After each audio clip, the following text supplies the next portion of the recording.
Hi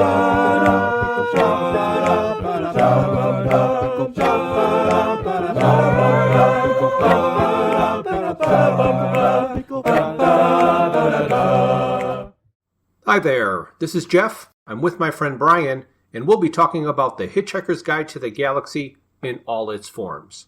But before we do that, let's listen to a message from one of our proud sponsors.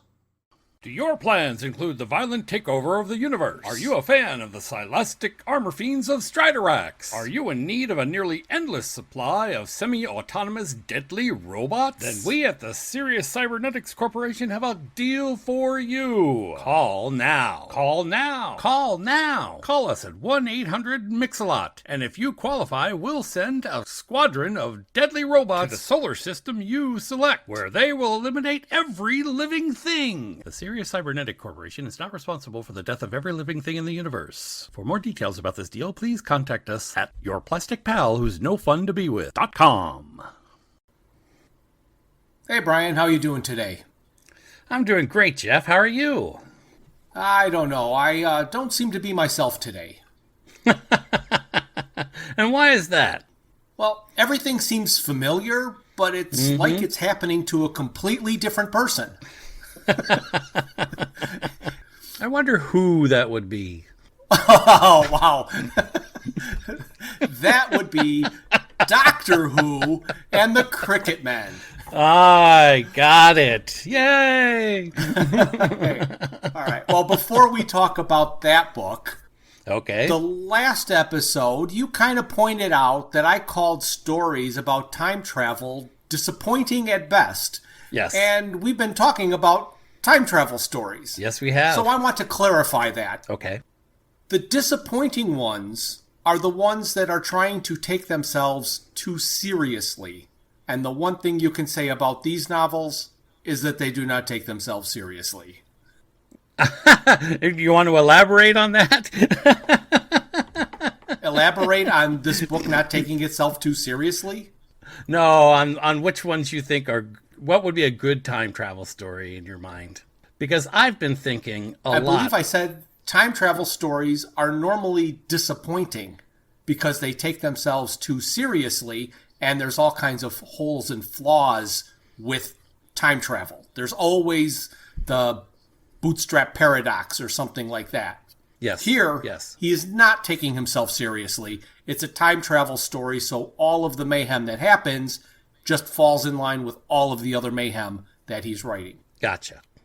That is true. Because this week, I've been thinking a lot about Bruce Willis and Jean Ayul. Okay. All right. Clan of the Cave Bear and Die Hard. That's a mashup I never thought I was going to hear. Except, and that's the funny thing, because I figured you would mention Die Hard, because it's not Die Hard. Okay. It's 12 Monkeys. Oh, yeah. Yeah. And I'm really happy that you got the first one right. I mean, that I didn't think by the name of the author you would know that it was Clan of the Cave Bear, but I'm impressed. Well, thank you. I read.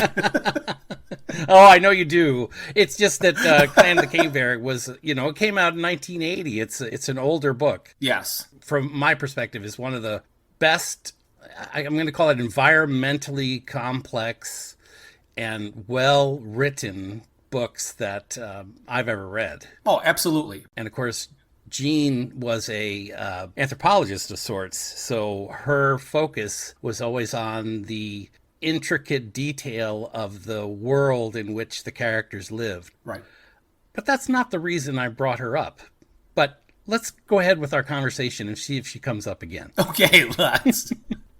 But once again, in our questionable answers, I did ask you a second part of a Petunia question of when did it actually die? And we forgot to have you answer it. Right, and I failed to answer that completely. Do you have an answer? I do have an answer, and I'd like to give my answer like you give your answers. Okay. So you have to ask me the question then, okay? Okay. So, Jeff, how long does it take a bowl of petunias to die? Well, that's a good question. I really like that one. But I think this answer is simpler than you think. I mean, It's right there in the book. Okay. And then I'll also say that this answer is twofold. All right. The first book says that the only thing that went through the mind of the bowl of petunias as it fell was, oh no, not again. The only thing. That would lead you to believe that they died then and there. Right. When the whale and the bowl of petunias materialized out of nothing, they were basically at the edge of space. Mm-hmm. It would be extremely cold. Mm-hmm. The whale, with all of its blubber, would not freeze immediately. Mm-mm. It would have all kinds of time coming to grips with being a whale. However, we all know what happens to our plants when there's an unexpected frost. Right. So I'm going to say that the bowl of petunias were cryogenically frozen right after having that thought. However, that's not the point at which it died. Okay. In the third book, Agrajag said during his rant, that life ended a very short while later, 300 miles lower, in the fresh wreckage of a whale. So, that impact is what extinguished the life force of the frozen petunias. Go. So maybe they were cryogenically frozen, as you suggest, and when they fell to the ground, they shattered into a million pieces, and that ended its existence. Yes, so he couldn't have any more thoughts because he was frozen. I like that, Jeff. That was a brilliant observation. Thank you. Let's switch roles for the next one. No. Sure, we can do that. No, you're the answerer. Oh my goodness. Before we get into the nitty-gritty of the story, I want to start out with a little bit of history. And I found this on TARDISfandom.com. Okay. So the story, The Krikkitmen, was an unproduced serial written by Douglas Adams for the TV show Doctor Who. Yes. The TV show rejected it in 1976. Right. So this predates Hitchhikers by a couple of years. Mm-hmm. Then, in 1980, Adams reworked the script as a feature film and submitted it to Paramount Pictures. And nothing came of that. Mm-hmm. And like you mentioned before about Adams wanting no good idea to go to waste, he put many of the ideas from this story in his book, Life, the Universe, and Everything. Correct. This full-length novelization was adapted by James Goss, mm-hmm. and it also mentions that he used many other ideas from Adams' works, both published and unpublished. And that kind of bugs me, and I wish he would have really just said, I stuck to the original script as closely as I can, because I'm having trouble deciding what was in the original and what has been thrown in to make all of us Douglas Adams fans go, oh, I know what that is. Well, you've certainly come around to my points that I was going to make. And again, what we referred to earlier, it's about Jean. And I'm going to talk about James here, James Goss, the author. Right. The reason I bring her up is because it's really interesting. You've read the first book. Did you read the others of her book series? I did do a bunch of them in the series. I don't know how many I got through, but I did get through 3 or 4. Right. And I don't remember exactly where it was, but at some point in the series, you begin to notice that the book becomes not unreadable, but it becomes almost too complex and divergent and separated from itself in the reading, quite unlike the first book. And the rumor at the time, and this is funny because I did some research because I really was curious about this. Right. The rumor at the time, I mean, I did recent research, was that she had Alzheimer's disease. Oh. And that her memory was failing and that she could no longer write in the style that we were familiar to reading. Okay. In the subsequent research that I did, the fact of her ailments or memory problems or whatever are either completely scrubbed from the internet or they were just in fact rumors and not real. Okay. In a brief interview that I watched, she indicated that she was just a very slow writer. But again, to me, at that level, then it was a bad editor that caused the books to go south, Right. you know? And we talked about bad editing before, but Yes. the point that I wanted to make about this whole thing was when a writer writes, we hear their voice. We hear their style. Yes. We understand their life through the way they view the rest of the world. Okay. And as I was reading through that series of books, I saw a major deviation from what I had expected from Jean. Right. And therefore, I made the assumption that she, in fact, had Alzheimer's or some kind of a problem like that, or that someone else was writing for her. Right. And that's what I get so heavily in this particular book. And I keep thinking about this and thinking about it. So I did a little bit more research into James Goss. Okay. Interesting character. He is a fanboy. And he is a fan fiction boy. Okay. I call him that because he was born in 74. And I know that doesn't mean he's that much younger than we are, but he is a young man. So he wasn't even born, basically, when Douglas Adams was at his prime. Right. And, of course, this book was written in 2018, so it's only Correct. been written about 4 years ago. And interestingly enough, and I think this goes right to one of your own fandoms as well as mine, he started off primarily, I guess, as a fan site on the internet, and one of his fandoms was Farscape. Oh, all right. And he'd written quite a number of novelizations, but his primary focus on all of the material that he's done is Doctor Who. Okay. So even though this is attributed to Doctor Who, I mean, this story is Doctor Who and the Krikkitmen, I really want to put in a comma there because when I read this particular book, it's Doctor Who and the Krikkitmen.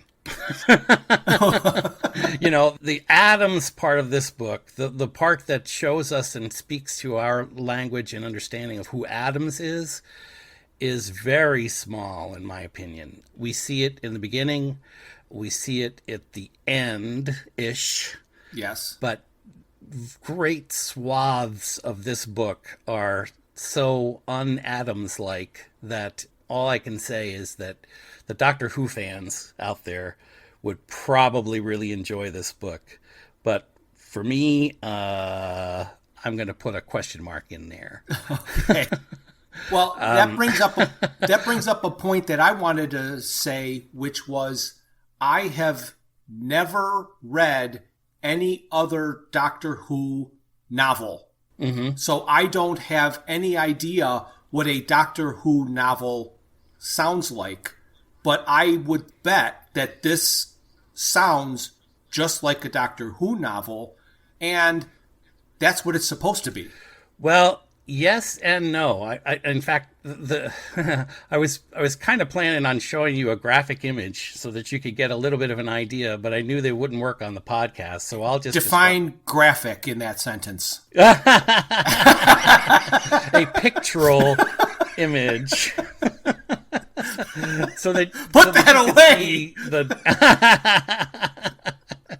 You could see the bookshelf on which I have my Doctor Who collection. Okay. I have close to 100 of the Doctor Who novelizations, and they are small little treatises that don't expand more than 120-ish pages. In fact, they're designed and written as if you were to read them in a 45 to 50-minute period. Right. So this book is dense. Yes. And I don't want to overemphasize difficult, but I will at this particular moment. But one thing I did sort of read that might make sense for this is someone, I don't know where I was, honestly. I was on the internet looking at different pieces of data, and I think it was a comment section that I was reading, and they said, it reads like it was meant to be 23 episodes of the Doctor Who television show. I would say that is true. Yes, it is. Well, the book is broken up into two parts, 42 chapters, and the last chapter is called The Meaning of Life. Exactly. But to bring my other reference back around, I wanted to mention Bruce Willis. And you were talking about time travel shows. And for me, 12 Monkeys is an excellent example of how time travel stories can be done well. Yes, I would agree. I did enjoy 12 Monkeys. But I like the circular nature of 12 Monkeys and the inevitability of time that's represented within that movie. And what made me think of 12 Monkeys is that when I read Life, the Universe, and Everything by Douglas Adams, I was impressed with the encapsulation of the story.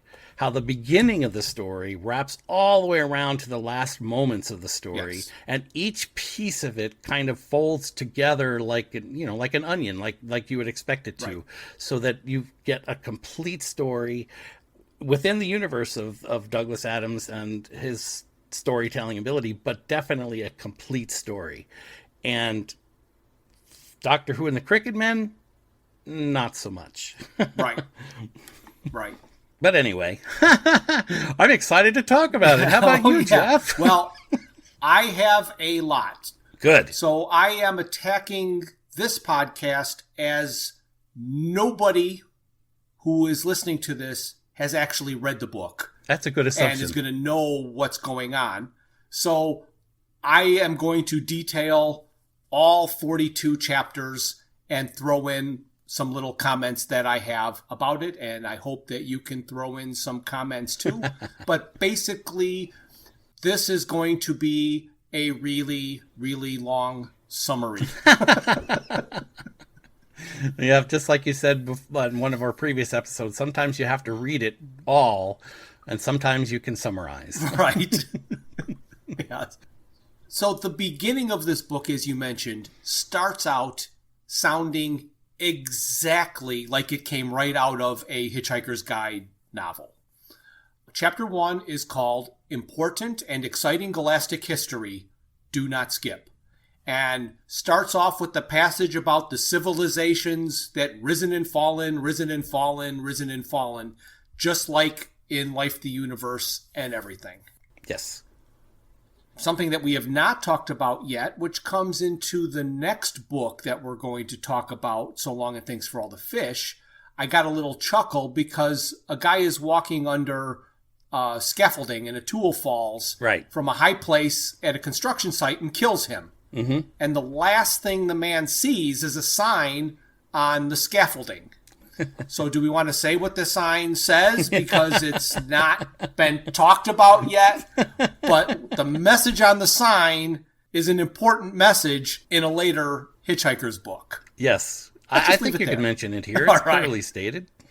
It is. So the message is, we apologize for the inconvenience.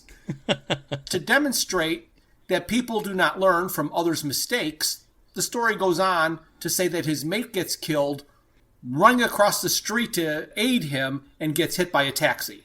So, and then they tell a story very similar to the Silastic Armor Fiends of Striderax. Right. And this race is called the Alovians. Right.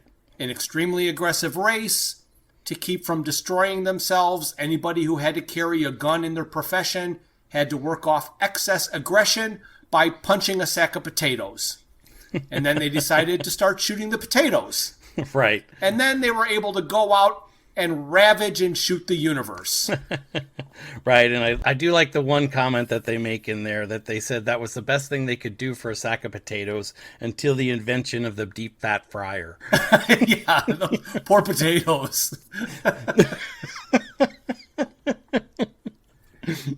And they built a computer named Hector. So Hector remained from one book to the other. Yes. And Hector was a supercomputer designed to create the ultimate weapon to end the whole universe. And of course, he built a flaw in the design because nothing could be worse than the consequences of setting it off. So they pulverized Hector.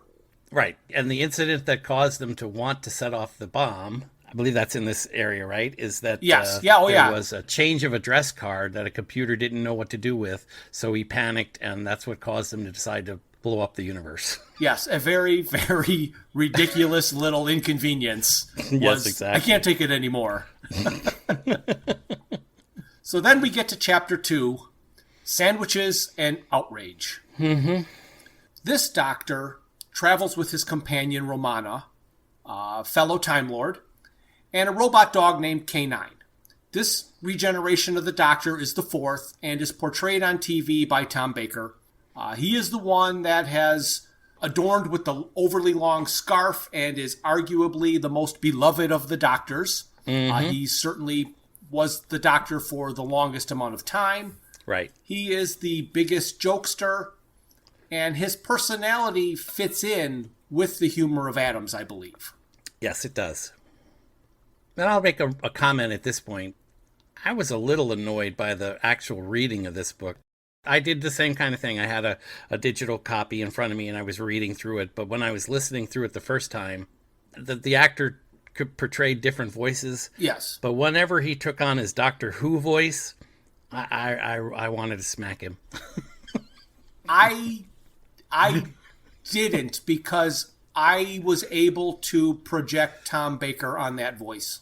You were fortunate. I found that the best thing to do, which is what I did the second and third time I listened to it, I sped it up to 1.5%. Oh, all right. And then it didn't annoy me nearly as much. It's not anything that I really thought about because I got over it real quickly. But I will say the first time I heard him do his Doctor voice, I was taken aback because it's an over-the-top parody of the Doctor. Right, and it's a little too angry.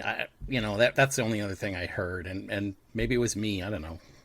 Yeah, I don't think I got too much anger, but it was an over-the-top performance of it. But it kind of helped me get through the book, I guess. Yeah, it mellows out nicely at 1.5 speed, so you might want to try it again. Oh, all right. I'll try that.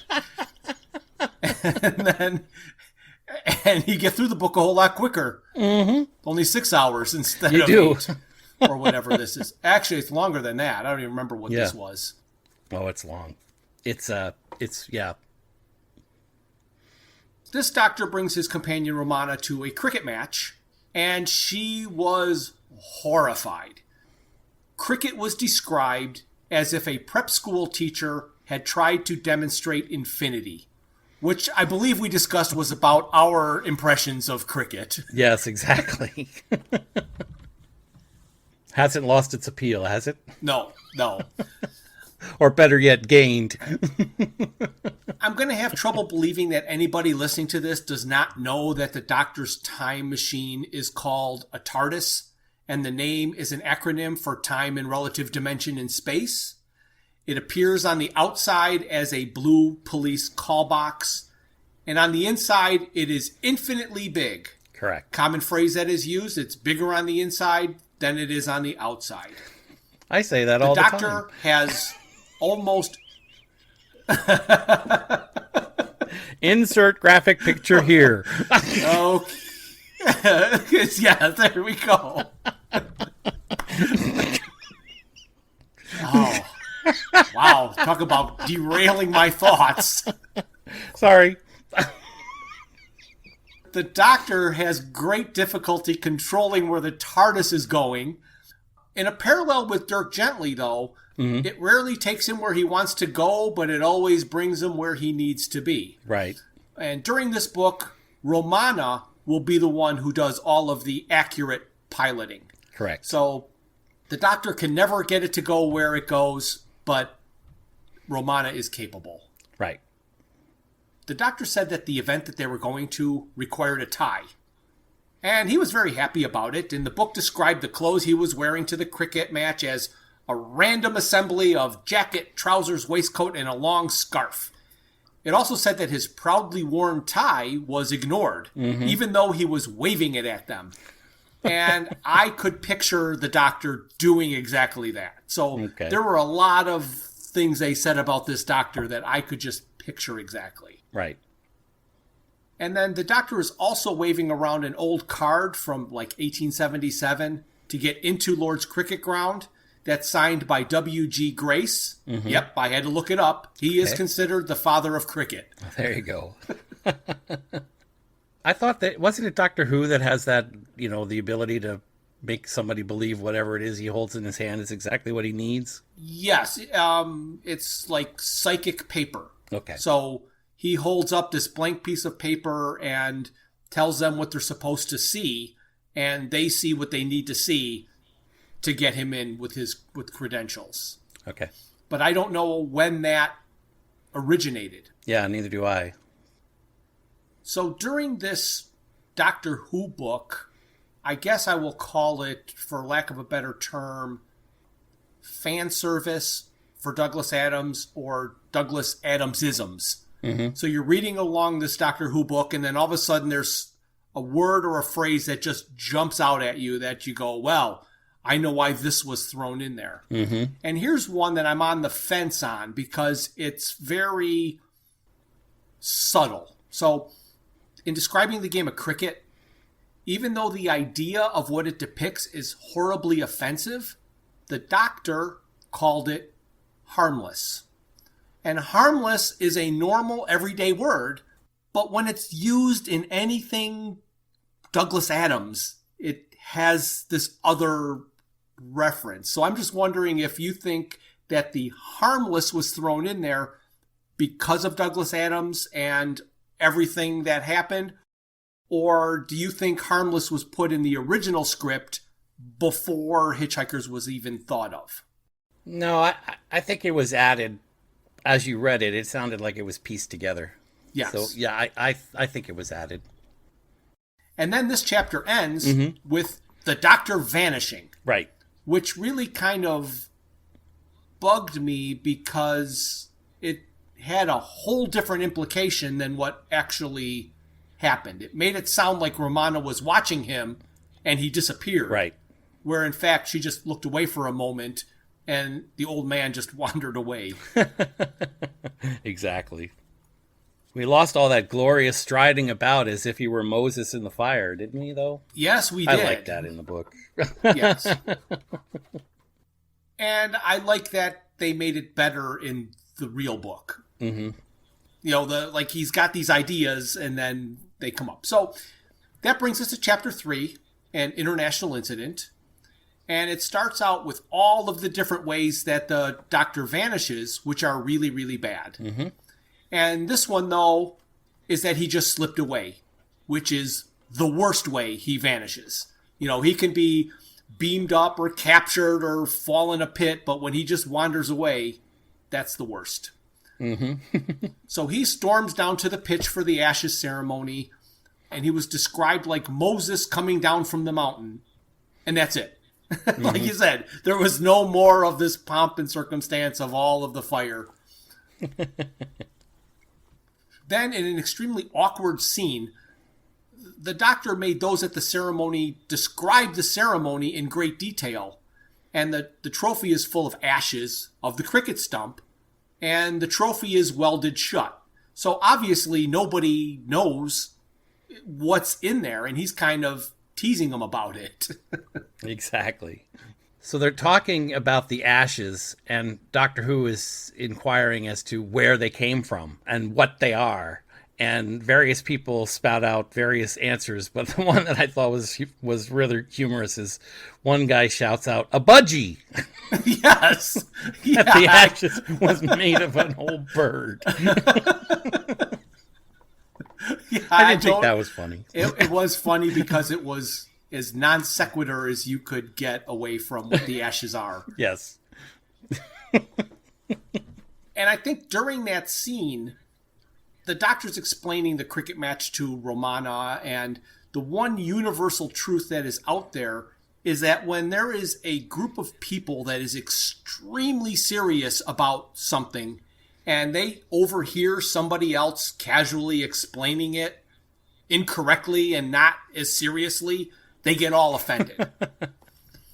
And then we get to chapter 4, finally, killer robots. So again, 11 white robots appear out of a ship that look like a cricket pavilion. They look like empty cricket uniforms, though. They're pads and helmets and a very deadly steel knife-edged bat. Many spectators thought it might be a publicity stunt from an Australian margarine manufacturer. That must be some kind of cultural reference that escapes me because Australian margarine, I don't get that whole thing, but he made it sound really important when he read it. So the robots are appearing to play cricket, and the battle strategy as they wreaked havoc and death and destruction all over. The Doctor stood motionless holding the trophy.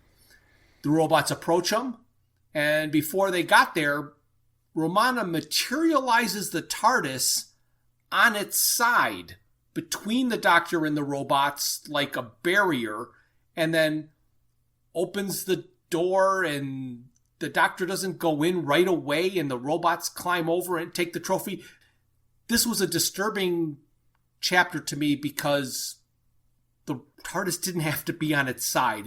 And the visualization in my head of the TARDIS laying on its side really bothered me. Did it bug you at all? Well, yeah, it did. And I don't know where he was going with that. I really don't know. That seemed to be I don't know, to the delight of the author. It's the only thing I can think of. Yes, I would say it was to the delight of the author. But it was unnecessary because even if Romana perfectly positioned it in there for the Doctor, he still let the robots take the ashes from him. Mm-hmm. It's like, get in! Why are you standing there going on and on and on? Oh, yeah. And talking about going on and on and on, that's chapter 5, right? Yes, chapter 5. Unforgivable thefts from a hairdresser. Oh, yay. So we're told about the Doctor's and Romana's home planet, Gallifrey. Most stayed on Gallifrey where it was serene and nothing ever changed. They mentioned the Master, who left and tried to conquer as much of the universe as they could, or as he could. And the Doctor, being unique, spent his time trying to save the universe. And here we get the first of many of this style Douglas Adams-isms, or whatever you want to call them. We are told what the Doctor does between saving planets. He is said to go fishing badly, reciting poetry loudly, and name-dropping badly and loudly. So we'll get that repeat style over and over in this book. Right, and the only other reference line I've got written down here back to Adams is, at one point, Doctor Who says, "It helps me to wake up without screaming in the morning." Right. So it's an echo of Arthur's days in the cave, you know? Yes, it is. So Romana's with the Doctor. She was only supposed to be with him for a short while, but they just never found the time to get back. But now with the Krikkitmen, they have to go back to Gallifrey and let them know that somehow the Krikkitmen who were locked away are back. So they get to Gallifrey and we get to hear a description. The architecture was best described as, I think we're going to say what you just said very recently about the author, how very pleased it was with itself. Exactly. So the Doctor and Romana look at the decor and realize that their home planet has no taste. This discovery is the reason for the title to this chapter. Mm-hmm. So this next part seemed out of place, and I'm not sure if it was originally there or put in for the novelization, because they mention an ugly, uncomfortable sofa that made me think of the Chesterfield. Yeah, I saw that, or I shouldn't say saw it. I heard that, read that, and I got the same uncomfortable feeling. It was like shoved in there for no good reason. Right. Well, like, their explanation of the good reason was to prove how badly Gallifreyans design their own stuff. Right.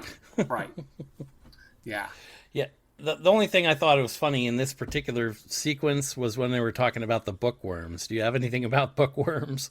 I remember the bookworms, but I didn't write anything about the bookworms. So go ahead, talk about the bookworms, because it was kind of funny. Yeah, they're talking about the bookworms having eaten all the material of the various books that were retained in the library. And then they were describing a, what was it, a cartoon or something? I think so. That showed the life of the bookworm. And the doctor remarks, but how do they keep their glasses on? Yes, yes. And I mean, it's an old joke, but worms don't have ears. Right. Yes. But it was another one of those parts that glaringly jumps out at you, seeming like out of place. Like, why was this just tossed in? Right. But it was funny and makes you laugh. They're referring back to previous TV show episodes of Doctor Who where he accidentally becomes president of Gallifrey.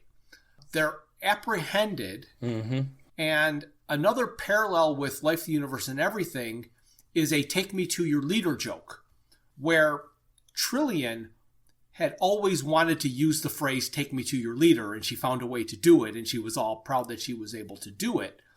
The Doctor, because he's president of Gallifrey, says, take me to me. So even though that was telegraphed and the most obvious line in the entire book, it still cracked me up. I liked how Romana pointed out that she used to love the pomp and splendor of Gallifrey, and now she just seems to find it silly. So I find a lot of that too, all these old traditions as time goes on, just they lose their splendor because you've seen it so many times. Yes. They also tell us here that the Time Lords have extremely long lives and that they can regenerate. So they actually have 13 long lives. Yes. Another passage that jumped out at me that made me wonder if it was in the original script.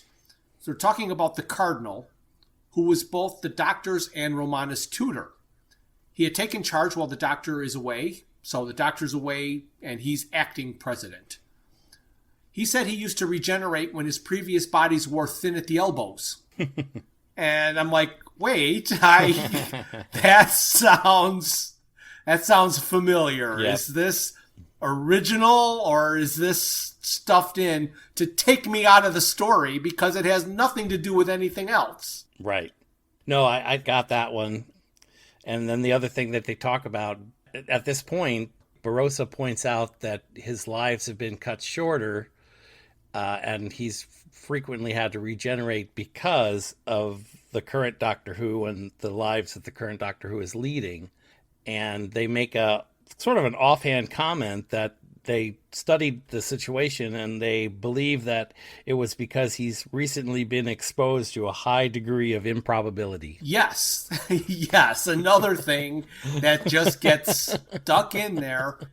I mean, we're only in chapter 5 of 42, and I'm probably going to say this a number of times, but you're trying to get into and enjoy this Doctor Who novel, and then they throw in these little unnecessary pieces that just take you out of the book. And then you got to find your way to work back into the story because you've just gone off on another tangent. Yep. Was that happening to you? Yeah, I mean, it really was. I mean, like I said in the beginning when we talked about it, it was the title is aptly written. It's Doctor Who and the Krikkitmen. Right. Yes. Yes. It especially when I got to this part about the Gallifreyan politics, I was like, ugh, I don't even want to know, but I did my due diligence and listened through and pounded my way through it. And like you said, it's the homage to the Doctor Who side that seems to be heavily influenced this particular novelization. Yeah. They also talk about luck and how if luck exists, there has to be a finite quantity. And the Doctor is extremely lucky. So he uses up the luck around him, leaving little for anyone else. After they told the Cardinal that the Krikkitmen were back, they were taken to the Great Matrix Chamber. Right. This is where all the souls of the Time Lords of Gallifrey go when they're out of regenerations. So, I don't know, it's kind of like the elders, the dead spirit elders that they ask all the profound questions to. Right. It houses all the knowledge and wisdom ever in the history of Gallifrey. Since the Matrix should have predicted the coming of the Krikkitmen and it hasn't, there must be something wrong. And now the Doctor and Romana have to go into the Matrix. Like, okay, that's not going to turn out well. So then we get to Chapter 6. Further important and exciting galactic history. Again, do not skip. The planet of Krikkit is explained identically to how it is in Life, the Universe, and Everything. In a nutshell, night sky is black, no stars, dense cloud. The people of Krikkit did not really think that they were alone in the universe because they were unaware there was a universe. Then the spaceship crash lands. They disassemble and reassemble, and in a year they built their own spacecraft. They took it through the dust cloud, came back different. They told what they saw, and it terrified the people of Krikkit. They did not hate the universe. They just could not cope with it being there. Here's a line from Romana that I liked. She was unable to believe that it only took a year to build the spaceship. So she said it was either asking a lot of people or expecting a very slow orbit.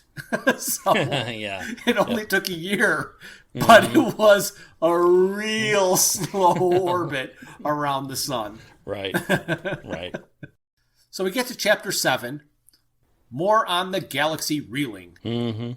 Right as the Krikkit robots were sent to attack the whole of the galaxy, it just so happened at the only time ever of universal peace. So the universe finally had universal peace, and here come the robots. Right. To represent universal prosperity, the giant wicket gate was created. The 3 vertical sticks were steel for strength and power, perspex for science and reason, wood for the forces of nature, and the 2 shorter horizontal sticks were gold for prosperity and silver for peace. This symbol was available in all shapes and sizes and forms for purchase. So it was funny how it's like it became a marketing thing immediately. Right. So one of my favorite jokes in this section is one that is not immediately caught. You have to think back on it. A comedian from a while ago used the term joke grenades. Okay. It was when they were mentioning all of the ways the symbol was merchandised. Trinkets, displays, tattoos. One of the ways was to have it as your house and live in it. Right. But it was very expensive, and you spent most of your life in elevators. Right. Because it's 3 vertical poles. So if you had that as your house, you would spend a lot of time in elevators. There you go. Make lots of friends. Yeah. The giant wicket gate was a tourist attraction, and it was the first thing that the Krikkit robots attacked. Here's another example of how I like when they're able to turn ordinary and mundane into comedy. It's funny of how ordinary and mundane it was. The galaxy has just become aware it is under attack with the destruction of the wicket gate. And here's how the attack is described. In seconds, they demolished the gate, annihilated the VIP queue, then the ordinary queue, then the gift shop, and finally, visitor parking. It's like... They can't just say it destroyed the tourist attraction. He specifically goes all the way to visitor parking. Anyway. So the Krikkit War lasted 1,000 years and was described as horrifying carnage. Another parallel between this book and his Hitchhiker's books is the usage of creating a reading list of other books and authors. Yes, and one of them was Dr. P.L. Zoom's book, The Horrifying Carnage. So, kind of on the nose with that title. And another, I don't remember the author's name, but another one was just, why?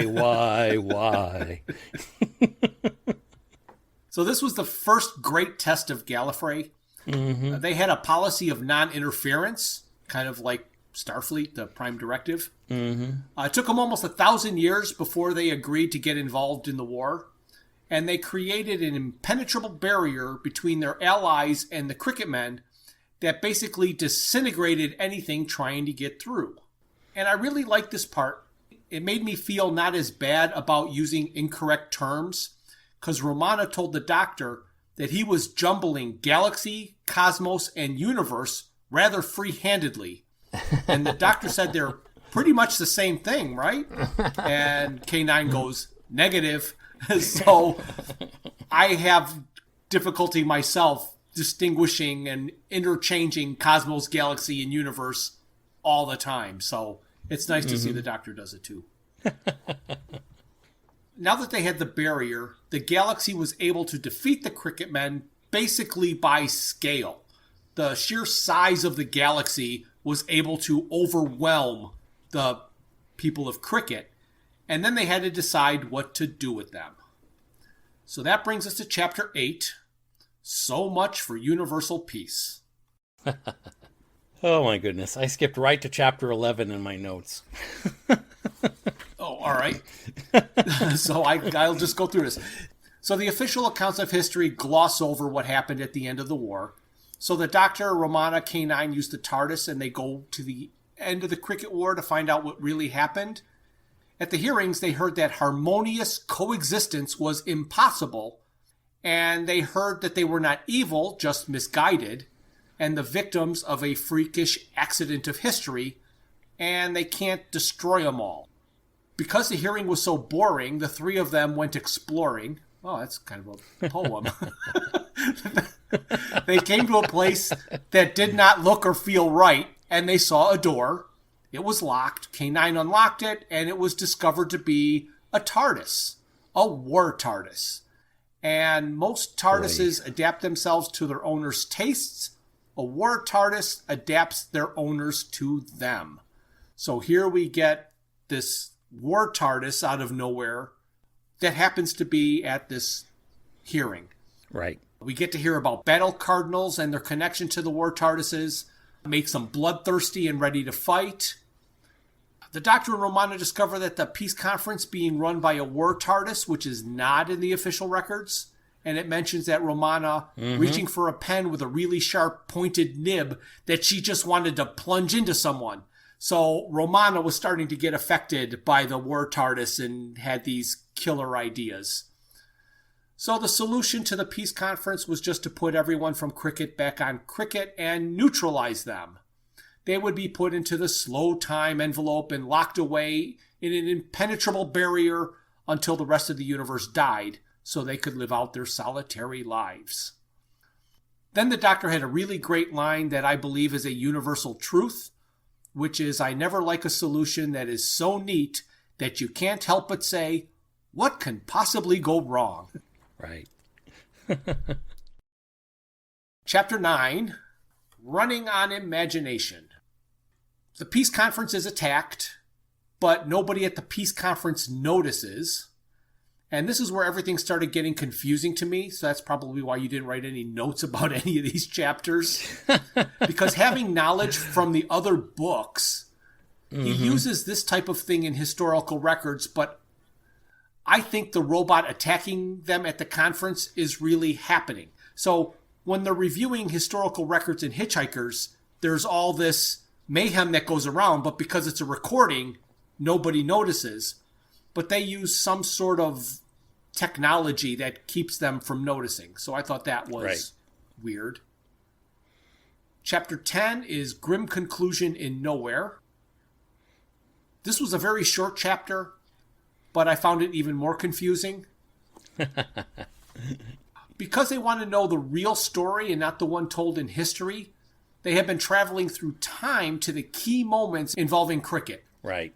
And they all go in the TARDIS to just outside the dust cloud around Krikkit, and they try to figure out where the Krikkit robots come from. When they looked at the small asteroid orbiting the dust cloud, On it was a giant wicket gate, the tourist attraction, and then a hotel was being built next to it. Right. So here's a part that I don't know what it's supposed to mean. The doctor throws a coin, and it pauses for a bit, and then continues on as normal. K9 confirmed that the tick-tock interface between real time and slow time, if slow time was activated, why did the coin keep going as normal? Shouldn't it have appeared to stop? Like, it sounded like he was throwing a coin through the slow time envelope, and it made a little glitch when it passed through. Right. But then it kept going. Right. It should have stopped. Yeah, I had the same feeling. I don't know what he was going for. I don't either. It didn't make sense at the time, except to show that there was a barrier between where they were and where the coin went, you know? Right. So then a cricket ship comes out of nowhere, crashes into the key gate to destroy it, and right after that, the wicket gate and the ship, they drop into a time vortex which scattered the pieces of the gate and the ship all across space and time. Yeah, I have to admit, I got lost at this particular moment in time, too, because one of the things that bothered me the most about that particular moment is if they were traveling back in time and they saw the destruction of the Wicket Gate happen, wouldn't they have known that the Wicket Gate had been destroyed and the parts of it had been dispersed because they're ahead in time? Which could have indicated that they had a problem with the Krikkitmen, and they should have been aware that they might have had a problem, but they didn't really think of it until they went back to look and then back forth time. That's the difficulty with time travel stories. I did not like this scene. But anyway, they get to see what happened. Everything gets dispersed out in space and time. And from this point in the book, it is them jumping from place to place to place to place, looking to try and retrieve all of the pieces of the Wicket Gate. So each of the next chapters is all going to be a different planet where they're trying to retrieve a piece of the gate. Okay, here's where I started thinking about Garrison Keillor. Okay. Did we talk about Garrison Keillor before? Do you remember? We have not. No, I don't remember talking. Is this? Well, I mean, it's something about his book, yes, or about Prairie Home Companion? About Prairie Home Companion and his book. So you're familiar with Garrison Keillor and his PBS special or whatever, and yes, you probably know that he's no longer on the air. Right. But at some point, he decided to write the book Lake Wobegon. Right.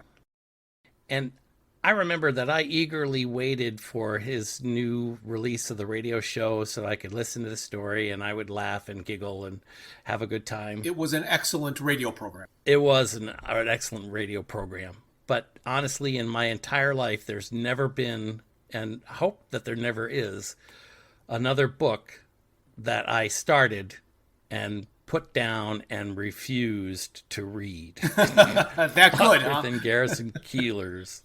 Oh my gosh. I'm sorry, but it was the worst book I've ever read. And I put it down and I never finished it. I don't even know how far I got into it, but I'm like, I can't understand this. I think like Wobegon, the whole story, all the lines and the people, they're all funny and it's hysterical. And this book is horrible. And it's the only book in my history that I've never actually finished reading. Wow. Even if I didn't like a book, I would finish it. You would get that through one, it, yes. It's on the shelf. Never going to pick it up again. And I got to tell you, after the first time through chapter 11, etc., I was about there. Me and Garrison were on the same fence. Right. I mean, I've got lots of notes because it was kind of interesting, but it wasn't anything close to what I would call entertaining. I agree. So chapter 11 is the private life of the busiest man in the universe. And we jump to the Great Khan. Mm-hmm. And he's having difficulty scheduling, taking over the world. While he's doing this, the doctor is hanging upside down and being smoked over a fire to be eaten later. Yes. And then I have to stop and just go, did I miss a whole chapter? I am not a fan of backwards storytelling. No. Where you tell the end of the story first and then, or the middle of the story. And Right. then you jump to the beginning of the story, and then it's tell a story in order. If you can't do that, then that means your story's not interesting enough if you have to break it up. Right. The only thing I thought that was interesting was it said that these people were cat people, that they were descended from cats, Yes. and that they all had lovely singing voices. Right. Right. So Romana comes in and saves the doctor, pretending that she's some sort of inspector and needs to interview the doctor about his torturing methods. And then they walk through the woods and they look out at an island and they see the steel pillar of strength sticking out of the island and they want to get to it. And then here's where they tell the doctor was captured without ever telling us how he was captured. When they get to the island, Romana was looking at the steel pillar and the doctor started saying how beautiful it was. And Romana found it quite ordinary. And then she realized that the doctor was looking and talking about a large red bird. Right. The doctor and Romana were trying to figure out how to get the steel pillar back to the TARDIS when the Krikkitmen arrive and they blew the steel pillar out of the ground and stole it. So again, procrastination is what got the opportunity to retrieve a key piece foiled. Yeah. You want to add to that? No, I was really just thinking about time travel again. Yeah. Doesn't make sense. Why didn't they get there 1 second before the guy blew it up and took it? Right. Right. I don't know. Chapter 12 is the damp resentment of a planet. We now catch up with the Doctor and Romana on Morivi 2. They are there to retrieve the Perspex Pillar, which is the rod of justice on this planet. And this planet is full of a culture who is easily offended and overreacts to everything. And this was a painful chapter to get through. Oh, yes. I 100% agree. The only thing I thought was interesting was when they were talking about the 10 things to see before you die Okay. on Moravi 2. Yeah. And they couldn't come up with a list of 10 things, so they just named their list, "Oh, just die." Right. Forgot about that. And I wanted to die, frankly. Right. So in a nutshell, the doctor offends somebody, gets arrested, they go to trial, the judge is going to use the rod of justice to give a guilty verdict, the robots arrive, the doctor snatches the pillar out of the judge's hand and throws it to Romana, who runs. The doctor could not remember where the TARDIS was and was just running with K9, and then Romana materializes the TARDIS around them. So it's like, well, why didn't you materialize around the steel pillar, the last island? All these after the fact questions. Yeah, exactly. And this is where that whole concept that I was talking about in the comments came back was maybe if you were trying to serialize this and make it into, like you said, 42 chapters or 21 chapters or whatever, maybe this was an idea of chapterizing the events here. But each of these chapters where they're retrieving a piece of the key is a show, is a TV episode. Mm-hmm. Yeah, and I gathered that. The only other thing that I thought was funny in this chapter, if you will, is when the doctor's in the prison cell and he finds the console and he's trying to use the console to create a situation where he can get out of prison, and the console's covered with soup. Right. And he can't hardly see through it. And then at one point he says, then the jailers came down and threatened everybody with more soup. I thought that was kind of funny. Yeah. Chapter 13. Oh, but I was searching. Yeah, chapter 13 is Why Fish Don't Need Mortgages. We hear about the planet Devlin. It's mostly a water planet inhabited by excellent fishermen who stopped catching fish. They just like floating around in their boats. And then, hey, he snuck in a really bad pun for you. Autonomous Fug is an estate agent who ended up on this planet by being chased by a group he upset trying to turn their offices into apartments. Mm-hmm. He convinced the Devilonians that the small bit of land was very valuable because there was so little of it. and he created a whole economy. Right. Yeah. Anonymous Fug. Anonymous Fug. After Fug created this economy, they ended up building houses, a fish shop, and a bank, which gave them money to buy fish and pay for their houses. Right. The lady at the fish shop did not know what money was, but she was getting an awful lot of it for handing over fish, which everyone knew grew on seas. Right. All right. That one we give to James and say, thank you very much. I've had enough. Right.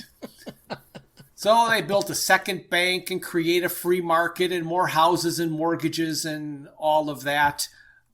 The TARDIS is illegally parked. It got a lot of fines, and they use all of this in legalese. And the Doctor is able to get into the bank to steal or to retrieve the golden bale, but the cricket robots got there first. Mm-hmm. And so the gold bale is gone. Mm-hmm. Chapter 14, The Perfect Planet, is Beth Salaman. And Beth Salaman has the silver bale. Right. This is the planet from Hitchhiker's Guide to the Galaxy with so much tourism that every time you go to the lavatory, it is vitally important to get a receipt. Right, and this is before the tourists gotten there. And they're described as fuzzy bear-like cuddly people. Right, but not enough purple. Not enough purple. For some reason, there's not enough purple. And they don't really go into why or how that's funny, but the Doctor just keeps complaining that there's not enough purple. The reason this planet was perfect is because they have plenty of natural resources but no mineral wealth, so they don't ever get attacked because nobody needs anything from them.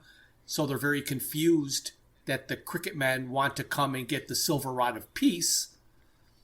They materialize the TARDIS inside the Temple of Peace to replace the Silver Rod with a piece of steel that Romana found in a supply room. But while they were stealing it, they were caught by the ambassador they spoke with, and the robots arrived and started to kill everyone. Mm-hmm. The Doctor was curious about the Krikkitmen's ship and went inside, and lo and behold, it was bigger on the inside than it was on the outside. And he came across a big red lever with a warning sign, and he just had to pull it. Yep. And then this chapter could be the title of the book. The Boring Test. Oh, yeah, I thought you'd get a kick out of this one. It scraped the edges of a pun so hard that it was like Punsville. Yeah. Oh. Apparently, the big red lever turned off all of the Krikkitmen. And then here it is again. To check the condition of the Krikkitmen, the Doctor kicked one. Then it said, nothing happened. Nothing continued to happen. Yeah, exactly. So he found a way to work that little piece in there. Yep. I got that one. So Romana examined the cricket robots and looked in a helmet and discovered that nothing was there. They were also worried because you can't turn off Krikkitmen. The Boring Test was invented by Dr. Boring and is used to distinguish normal robots from sentient ones. Sentient robots do not have off switches. If your entire army can be deactivated by a switch, that is a bit of an Achilles heel. So now that's an Earth reference that's probably not understood by the people of Beth Salaman, who have never known war. So what do you think that they were thinking when he used Achilles heel? American audience? No. English audience? Yeah. So, I mean, Doctor Who is like a huge Anglophile. I mean, he loved England. You know, he spent all his time there. So yes, he did. And he interacted with lots of philosophers and people of importance on the Earth. But it's probably just a translation error. Yes. They posited that if an automated robot became sentient, it would remove the off switch. Yes. And the Doctor disassembled the robot or autopsied the robot, depending on your perspective. He discovered inferior circuitry disguised as extremely advanced AI processors. So the universe has been duped, and the boring test kept the Cricket robots from being destroyed, and they're being stored on a Time Lord prison planet called Shada. Mm-hmm.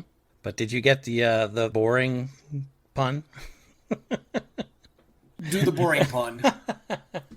Well, it wasn't so much the pun. Of course, boring is being... The pun was that Dr. Boring was upset about his name, and he flirted with the idea of changing it to maybe something like Maple.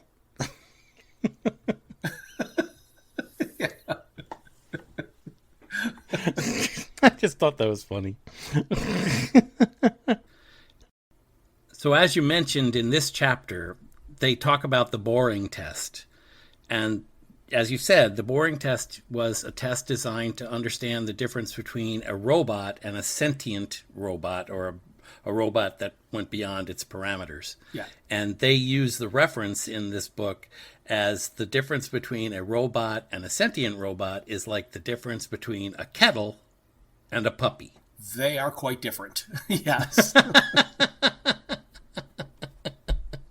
So chapter 16 contains nice biscuits. Uh-huh.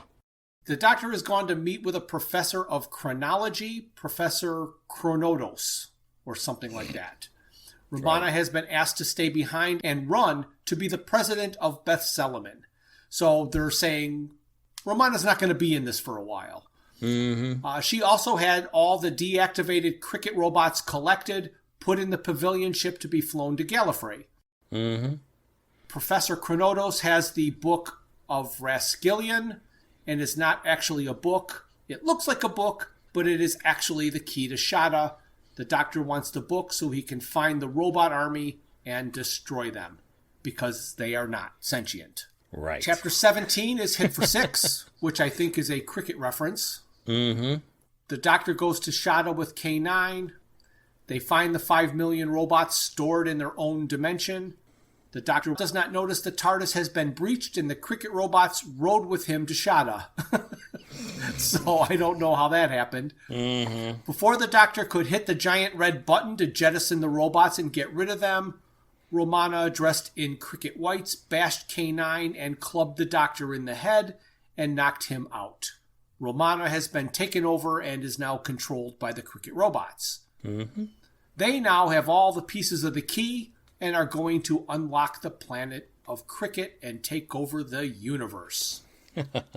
Oh, man. I just wanted to point out one thing about this last one. I thought it was kind of funny. Again, I wouldn't reference this as a Adams thing, but it was kind of funny. Okay. They're talking about flying above the asteroid, and they look down on it. It looks like a mini golf course.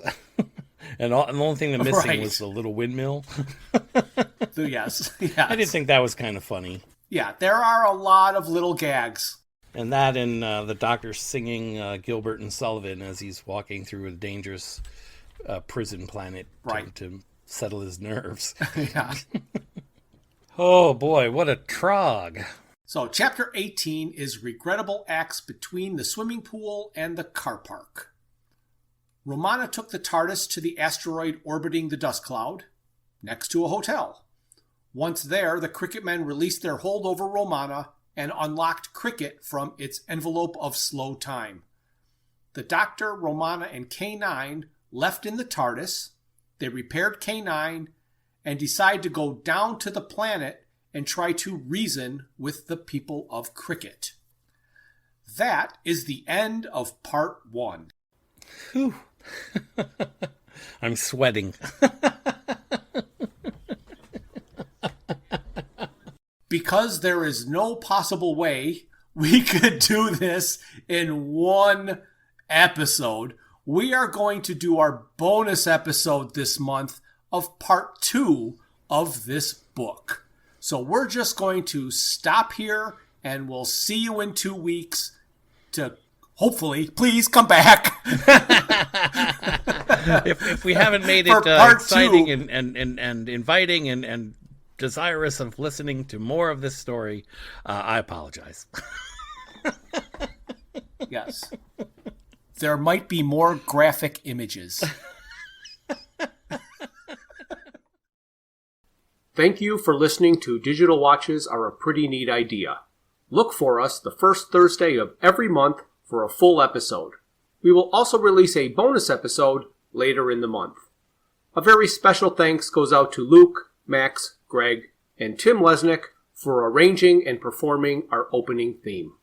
We would also like to thank our talented friends and family for their voice work on our introductions and commercials. Visit our website at digitalwatchesareaprettyneatidea.buzzsprout.com, where you can find links to all my Hitchhiker's Guide to the Galaxy inspired t-shirt designs. You can find us on Facebook and YouTube as Digital Watches Are a Pretty Neat Idea, on Instagram as Watches Idea Podcast, and on Twitter at Watches Idea. If you'd like to contact us, our email is digitalwatchespodcast@gmail.com.